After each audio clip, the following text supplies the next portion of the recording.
And welcome to Heavy Metal Bake Sale. I'm Special K. And I'm Prairie Dog. Tonight we're going to be reviewing the Smashing Pumpkins Bright and Oh So Shiny tour. They just played a date over at Louisville, Kentucky at the KFC Yum Center, and we're going to talk a little bit about what we saw at that show. And tell you if it's worth going or not. This is our new show on the new channel. Our main channel is Kentucky Brew Review. This channel is going to be dedicated strictly to music. And we're going to do album reviews, concert reviews, try to do a lot of concert reviews because we go to the concerts anyway and we want to talk about them, so we figured this would be the best way to do it. Now this tour just started. Yeah, we're number like 4 or 5 on the date. Yeah, I think so. 5. We're pretty early. So they played the Yum Center, which if you don't know in Kentucky is relatively new, and it's a very, very large venue. When I first heard they were coming to the Yum Center, I thought there was no way they were going to fill up the Yum Center.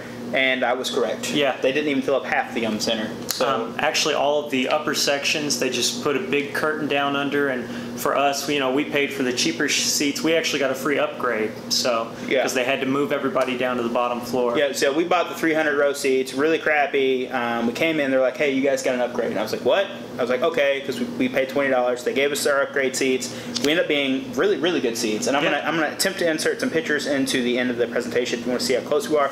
It was about the middle of the arena, but we were middle of the middle. Yeah. So it was good. It was good enough to enjoy it. You could almost make out their faces. Yeah. Which from that distance was pretty impressive. Yeah, and we were going to buy better seats, but we spent all our money on Weezer tickets beforehand, so all we had left over was cheap seats.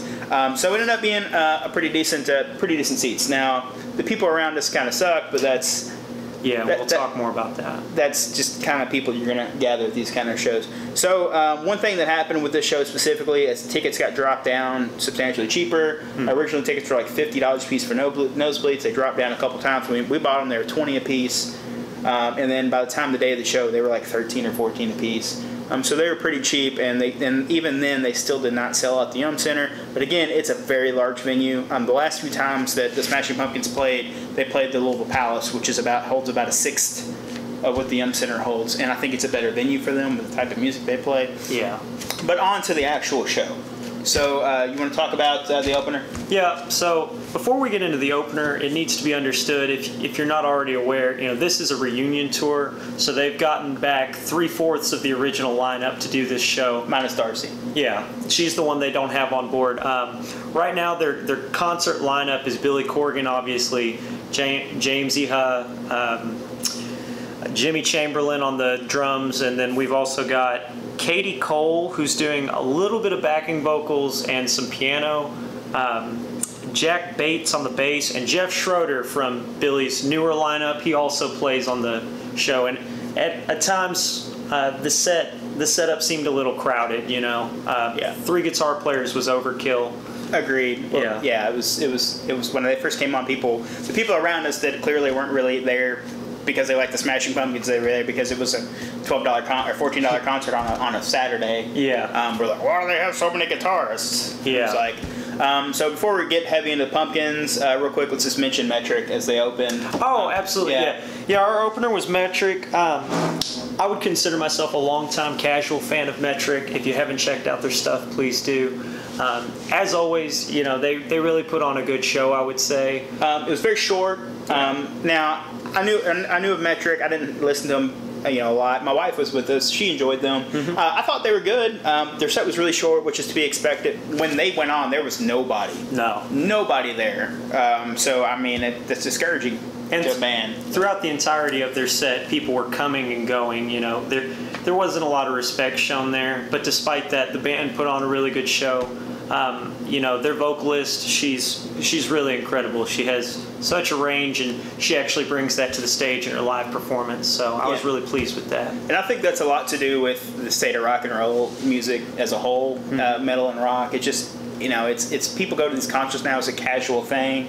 There's not very many people that are hardcore fans. Like me and you go to concerts frequently, and we are generally, if I go to see a band, I'm really into that band. Yeah. Rarely will I go see a band where I'm just like, I'm just going to go see them. Right. Like if I'm going to go to a show that I really, really enjoy, I'm going to spend a little money, I'm really going to enjoy myself. Now I may not be jumping up and down, well, it depends on the band, but I'm going to really enjoy myself on the show. And as far as Metric, yeah, they did good, but again, short set. So let's go and talk about the Pumpkins since we're into there. Now, their opening song was Disarm. They opened with Disarm. A good opener. Yeah. Like I said, I was worried about, I heard the single Solera, and I was really worried that, because I don't know if you guys have heard it, but I'll put a link in the description down below, but his vocals are slightly off in that song. Yeah. Like a lot of our friends, and I think he kind of sounds fat. Like it sounds like he's eating a donut or he's got some extra fat going on in the song. I don't know if it was recorded later or whatever, but you know, live, they played it live later on. I won't go into a lot of details, but it was much better live. Yeah, I agree. But anyway, I was worried about this show if he was going to sound like that the entire time. And they were extremely, extremely tight. And vocally, they were really, really good. Yeah. Oh, I totally agree. I was a little surprised. I'd heard very mixed things about their performances over the last few years, and most of them have been at least slightly to moderately negative. So I was a little uneasy, but I have to say I really think they delivered overall. I was warned about this tour that some people thought it to be gimmicky. I think that gimmicky isn't necessarily the right word for it. I think this show was incredibly theatrical. They had a whole lot of like monitors everywhere, putting out images. A lot of moving parts on their stages, which is really cool. A lot of the things that need to be kept in mind, though, are I can't really outright criticize things like the set list or some of the theatrical choices, because it kind of just depends on where you're coming from on whether you're going to enjoy it or not. Song choice was very mixed at this show. You had most of their main singles represented, but you also had all kinds of songs throughout all 5 of their first albums where I couldn't believe that we got to hear it. They even went so far as there's a song off the singles soundtrack. It's called Drown. It's not a very well known song, but they actually played that. I was really excited. I never thought I would get to hear that. They played all their like main hits. Some of their I would call secondary hits. Some of their more Mayonnaise falls under that. They're kind of secondary. But some of their other songs, they played Mayonnaise anyway. Yeah. But they didn't play a lot of those. They had some really odd choices. I like the fact that they were playing some different songs. Now, as far as the audience though, I don't know if they were as into it as me and you were. No. My wife is a casual listener and she was there with us and she enjoyed the show as a whole. But I could tell those parts she was getting a little sleepy because the show started out with bang. It was very upbeat, and then it just lost a lot of energy. I'm going to go ahead and say that. Yeah. And they started playing some acoustic stuff, and it got really slow. Actually, it was right after they played Space Oddity, the David Bowie cover, which was fucking cool. It was a good cover. It was a good cover. I liked it. A lot of people, I've read other reviews, and a lot of people are saying that they need to cut that out. I was like, I enjoyed it. It was cool. It was very theatrical. Yeah. And that's a really powerful song. In fact, the David Bowie died. I think that's probably why he's covering it. He's very influential, especially in a lot of alternative artists. But yeah, I mean, after that, it got really slow. A lot of acoustic stuff, a lot of more unknown stuff to like the casual listeners. And like I said, I can tell the audience were going to the bathroom and leaving and all that stuff during that time. I think this is a good time to go ahead. I think it's worth mentioning the kind of crowd that you may be walking into if you go to one of these tour dates. As we saw at our center, a lot of the tickets dropped price as it got nearer and nearer to the show because they just couldn't sell out the places. Overall, as I've been reading the other few venues that they've done, ticket sales have been very soft for this show. And I think, honestly, they're just playing too big of venues. And I mentioned it earlier. They should have been playing the Palace. It would have been a much more intimate show, and you wouldn't have had... I'm not saying... if you want to go to the show, you should go to the show, even if you're just casually going to listen to them, or you just like Butterfly Wings or Cherub Rock or something. Sure, go see them because you might find something else that you might like.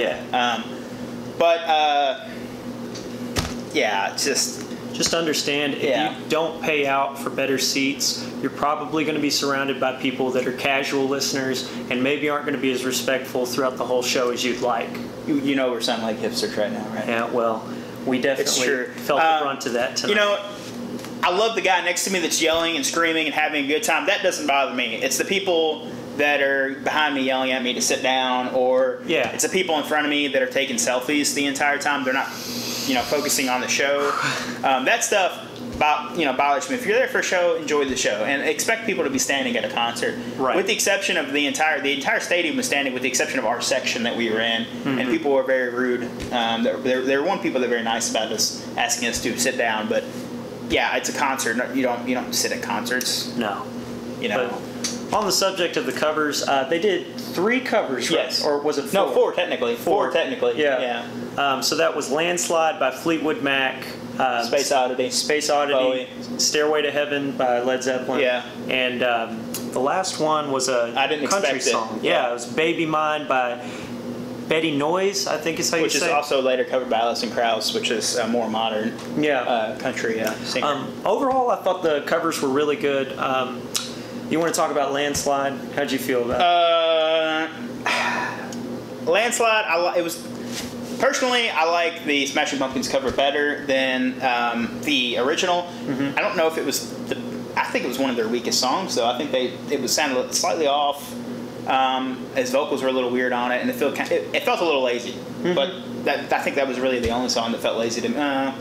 One of the only songs that felt really lazy to me. Other than that. But I still enjoyed listening to it. It was still cool. Yeah. We should probably mention that this also was a 3-hour and 20-minute set. This is just for the Pumpkins. Yeah. So this is not including Metric. No, this is a full 3 hours and 20. And it seems like they would have went on if they had a bigger crowd or something. They did 31 songs, so it was awesome. I feel like I got my money's worth in this show. Get $20. Yeah, an upgrade, right? Woo! Yeah. Oh, it was great. I think Landslide was just kind of, as you were saying earlier, in the middle there was a lack of energy. Yeah. That was kind of the low point there. It was just really Billy Corgan, too. He didn't have a lot of energy. He was kind of like, towards the end he was. He perked up and he was moving around, but the answer was like, just kind of like... Oh, man, even the first time he walked out on stage. Yeah, it wasn't a lot of energy. You could tell they were very tired. It looked like they were very tired, and it was, even everybody was just kind of... blah. But as it picked up, there's definitely more energy in the show. Yeah. Especially I'd say the last half was probably the best half. The last 10 or so songs is where it picked back up and it stopped. It picked up from that slowdown. It started being, I started getting more into it at that point too. I was already into it, but Grandma, she was really into it towards the end there. Yes. So off to the front of us and to the left, there was this elderly woman there with maybe her grandkids. Probably her grandkids. She had to be in her, I'd say, late 60s. Easily, yeah. And she was just going. I mean, again, it made me happy. Yeah, in a section of people that would not stand up for anything, she's over there just partying. It was really good to see that, Yeah, I like to see people of all ages enjoying music. It's nice to see, and like I said, even if it's your first time going to a show, enjoy it, be respectful, Yeah, the crowd was pretty mixed. It wasn't as weird as Weezer's crowd. No. Oh, that's another show. I think the bottom age range there was about 18 or 19. I didn't see anybody who seemed at Weezer there were a lot of younger kids. Yeah. But there were definitely a lot of people my age. Yeah. And that's generally that's expected for the my crowd, right? People. So my age, 30 to 35-ish, right when they were in their peak, is probably what you're going to see a lot of there, and there was a lot of those guys there.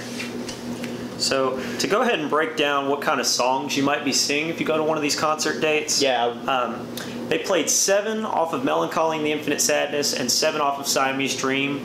Those are the ones that got the most play. But you also had 4 covers, 3 from Adore, 3 from Machina, The Machines of God, 2 from Gish, and then 5 other songs that came from an assortment of other titles. So you're going to mainly see Melancholy and Siamese Dream. Which Melancholy is a huge album, so that's not surprising. Yeah.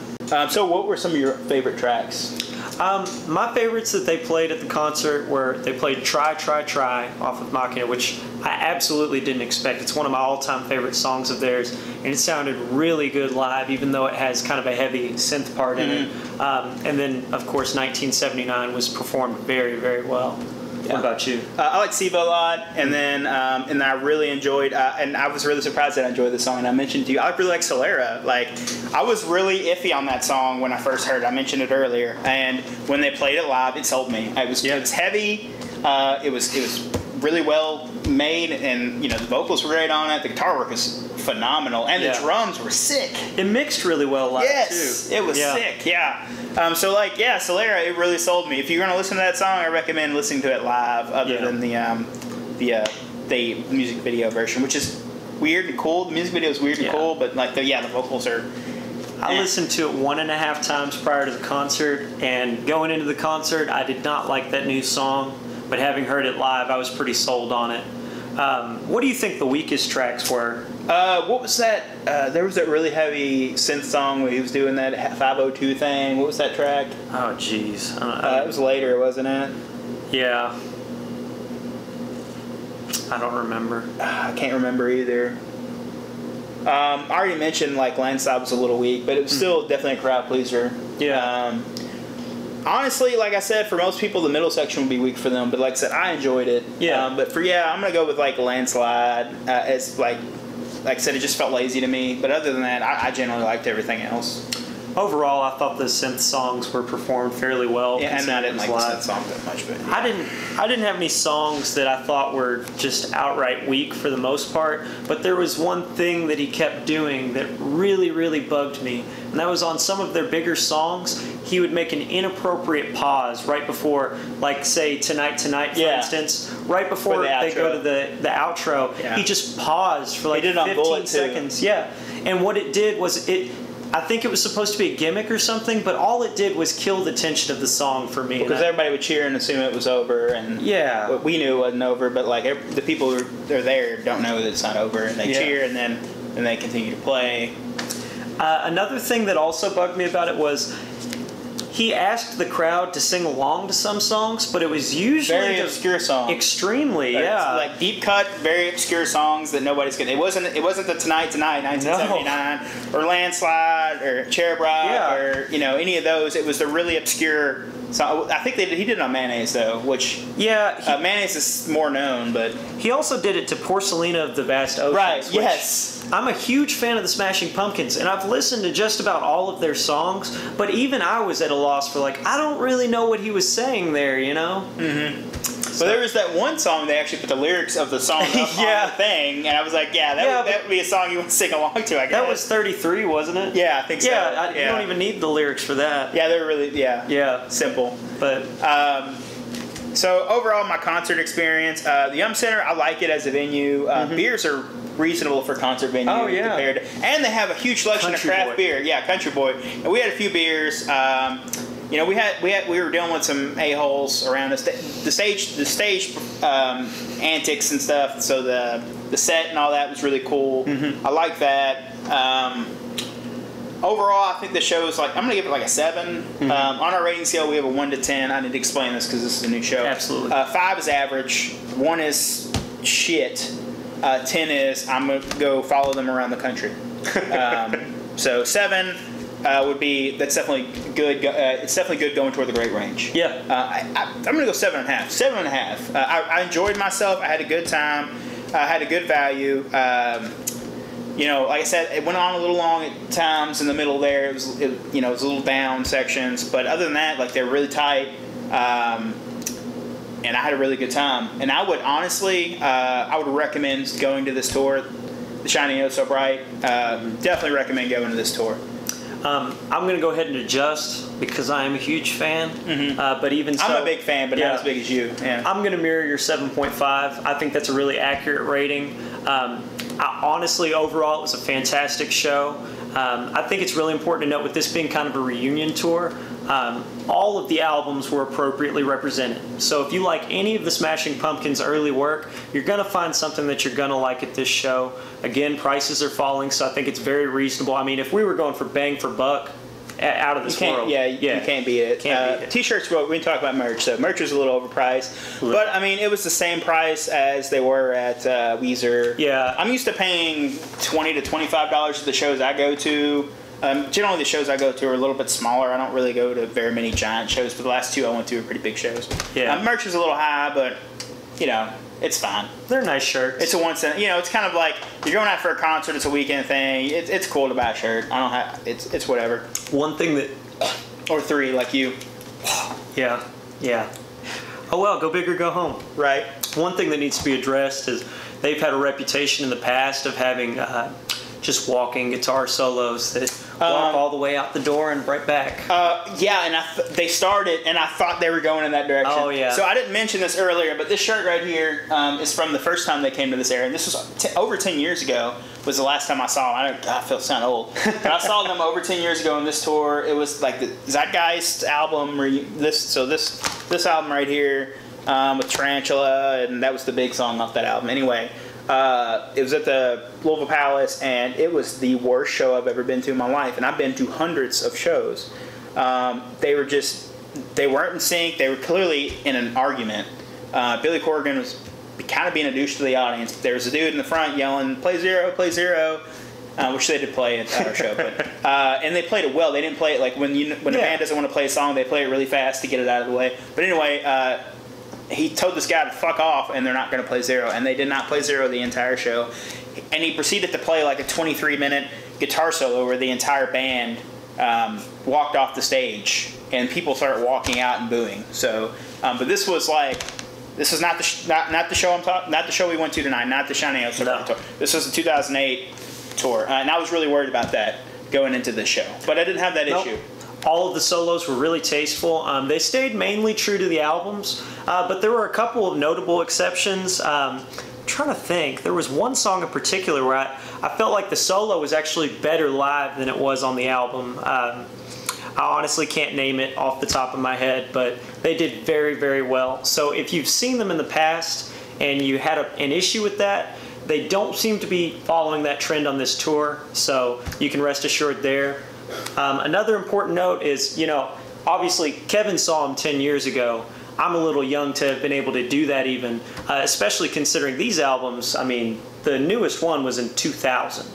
So if you're younger like I am, this tour is a great opportunity for younger fans to be able to see them like they were in their heyday, because you couldn't have otherwise. Yeah. Oh, and they're touring. So their next tour date's going to be in Atlanta, Georgia. That's as of this video is getting posted. Then they're going to be. I'm looking off the T-shirt if you guys are wondering. They're going to be in Atlanta, Georgia, then Miami, Florida, then Tampa, Florida, then Baltimore, then Philadelphia, and what's that? Uncasville, Connecticut. Uncasville. That's a weird one. Anyway, yeah. So if they're coming anywhere, I'll try to. Maybe I'll put a link to the tour dates or something in the description so you guys can check them out. But yeah, I would recommend this tour. I think it's worth it. I wouldn't see this show as I wouldn't necessarily pay front row prices for this kind of show, just because I don't think it's necessary. I think you're perfectly good in the middle to back section for this type of show. Especially if they're playing a bigger arena, and if they're playing the smaller stuff, everybody wants to be up front. But you can go cheap on this and be okay. We were fine with it, but we got upgraded. So you just got to know what you're walking into. If you pay more, you're going to be dealing with a different kind of crowd. Our crowd in particular was very upset if you decided to stand up and act like you were enjoying yourself. Yeah. But again, if you go to the very front, you're going to have the opposite problem where if you want to sit down, well, then you're not going to see the show. Yeah. All right, well, that's been our episode. If you want to see us do another concert, it has to be coming kind of near us, but we'll try to do it. Or an album, let us know in the description down below. And don't forget to share this video and check out Kentucky Brew Reviews as well. I'm Special K. And I'm Prairie Dog. Thanks for watching.